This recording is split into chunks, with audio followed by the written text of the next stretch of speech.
जब रैगिंग कोई गुनाह नहीं था। मैं और मेरा भाई सुभान ने कॉलेज में न्यू एडमिशन लिया था। हमारा कॉलेज शहर से बहुत दूर था। कॉलेज के पीछे एक कब्रिस्तान था। हमारे कॉलेज में भी जम के रैगिंग की जाती थी। एक दिन की बात है, मैं और मेरा भाई कैंटीन में बैठकर लंच कर रहे थे। तभी कुछ सीनियर्स आए और हमारे साथ कुछ दोस्तों की रैगिंग करने लगे। उन्होंने हम सबको लड़कियों की तरह नाचने को बोला। सभी नाचने लगे सिवाय मेरे भाई सुभान के। सुभान ने कहा, मैं नहीं नाचूंगा। तभी सीनियर्स में से एक लड़का आया, संजय।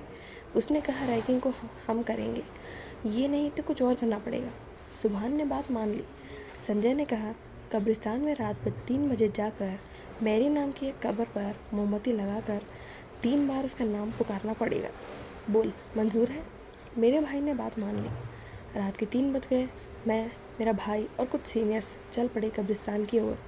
कब्रिस्तान को पहुंचते ही संजय ने कहा, जा सुभान, मैरी की कब्र पर मोमबत्ती जलाकर आना।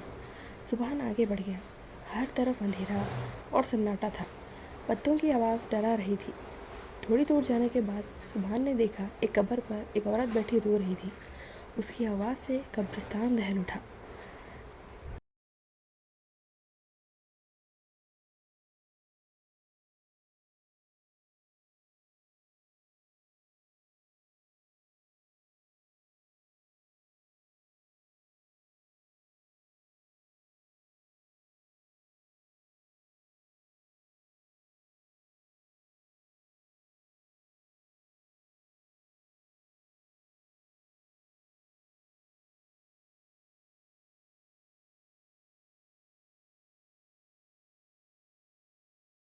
सुभान ने उस औरत से पूछा, आप क्यों रो रही हो इतना?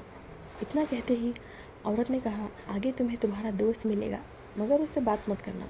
बस आगे बढ़ जाना। वो तुम्हें आवाज़ लगाएगा, मगर पीछे मत देखना। सुभान उस औरत की बातों को अनसुना कर दिया और आगे बढ़ गया। सुभान मैरी की कब्र तक पहुंच गया। उसने देखा कि कब्र के पास बहुत गंदी बदबू आ रही थी। सुभान ने कब्र पर मोमबत्ती जलाकर रख दी। सुभान को थोड़ा डर लग रहा था, वो औरत की बातें याद करके। सुभान ने मैरी का नाम 3 बार पुकारा और बाहर आने के लिए चल पड़ा। एक पेड़ के नीचे से गुजरते वक्त सुभान के ऊपर कुछ गिरा। जब सुभान ने देखा तो वो खून था। जैसे ही सुभान ने ऊपर देखा, उसका मुंह खून से भर गया। ऊपर एक लाश लटक रही थी, काली पड़ी हुई, जैसे उसका सारा शरीर जल गया हो। उसकी आंखें सफ़ेद थी। उसने सुभान पर खून की उल्टी कर दी। सुभान ने बहुत तेज़ चीख मारी और बहुत जल्दी कब्रिस्तान से बाहर भागने के लिए आ गया। अचानक एक कब्र से हाथ बाहर आया और उसने सुभान का पैर पकड़ लिया। उसको घसीट कर कब्र में ले जा रहा था। सुभान ने जैसे तैसे अपना पैर छुड़ाया और भागने लगा। तभी उसे पीछे से एक दोस्त की आवाज़ आई। उसने देखा तो दूर कहीं विकास खड़ा था और तभी सुभान को वो औरत की बात याद आ गई और सुभान तेज़ भागकर कब्रिस्तान के बाहर आ गया। सुभान ने किसी को भी नहीं बताया कि उसके साथ अंदर क्या हुआ।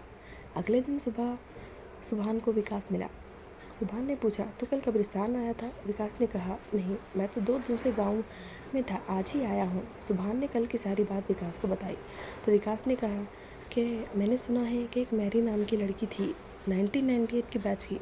उसको भी बहुत रैगिंग किया करते थे ये लोग। उसने रैगिंग से तंग आकर आत्महत्या कर ली थी। शायद वही तुझे मिली होगी। इतना कहते ही सुभान और उसके भाई ने ट्रांसफ़र ले लिया।